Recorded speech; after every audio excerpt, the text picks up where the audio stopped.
কুষ্টিয়া, ঝিনাইদহ, মাগুরা ও রাজবাড়ী জেলার ওপর দিয়ে বয়ে গেছে গড়াই নদী। এই নদীর এক প্রান্তে রাজবাড়ী, বিপরীত প্রান্তে ঝিনাইদহ। গরু মহিষ গোসল করানো সহ নিত্যদিনের কাজ করেন এই গড়াই নদীতে। তবে 1 মাসের বেশি সময় ধরে নদীতে কুমির দেখা যাওয়ায় দুই পাড়ের বাসিন্দারা আছেন আতঙ্কে।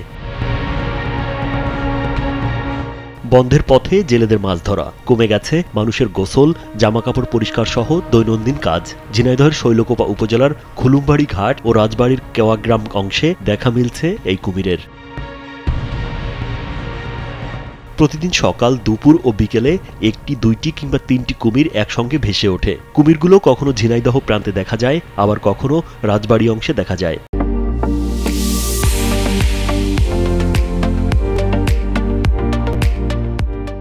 এক নজর কুমিরগুলো দেখতে প্রতিদিন 2 জেলার নদীর পাড়ে ভিড় করছেন বহু মানুষ। সারাদিন নদীর পাড়ে শিশু, নারী ও পুরুষের ভিড় লেগেই থাকে। দূর দূরান্ত থেকে অনেকে মোটরসাইকেল নিয়ে আসেন কুমির দেখতে। কেউ কেউ স্মার্টফোন নিয়ে প্রস্তুত হয়ে থাকে কুমির দেখা মাত্র ভিডিও বা ছবি তোলার জন্য। আমরা শ্বশুরবাড়িতে বেড়াতে আসছি এবং শুনে যে গড়াই নদীতে কুমির দেখা যাচ্ছে, এর জন্য আমরা পুরো ফ্যামিলি সহকারে এখানে আসছি। সবাই কুমির দেখতে আসছে, আমি এই পর্যন্ত দেখি নাই। আজকে আইছি প্রায় 1 ঘন্টা যাবত এখানে বসে আছি, কিন্তু এখনো দেখা যায় নাই। কালকে ওই সাইডে ভাসেছিল শুনছি, তার আগে ওইদিকে ভাসেছে, প্রতিদিনই ভাসে। তো এখানে আমরা প্রতিনিয়তই দেখতে পাচ্ছি, আজ 3 দিন যাবত বেশি দেখা যাচ্ছে আর কি। তো 3টা কুমির এখানে, 2টা ছোট, একটা বড়।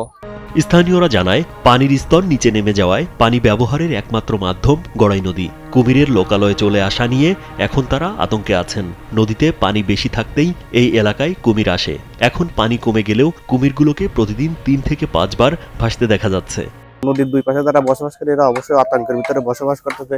নদীতে গোসল করা, মাছ ধরা, এরা সবাই প্রত্যেক দিনই 1 বার 2 বার করে কুমির দেখা যাচ্ছে। গত পরশুদিন 6 বার দেখা গেছে।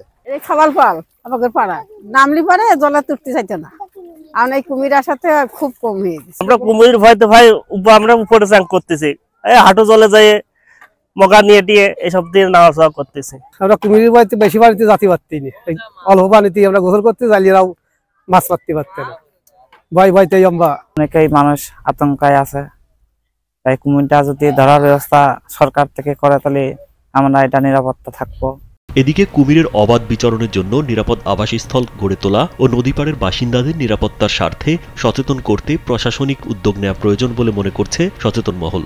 রাষ্ট্রীয়ভাবে এই কুমিরের অবাধ চলাফেরা এবং কুমিরের নিরাপত্তা নিশ্চিত করা উচিত।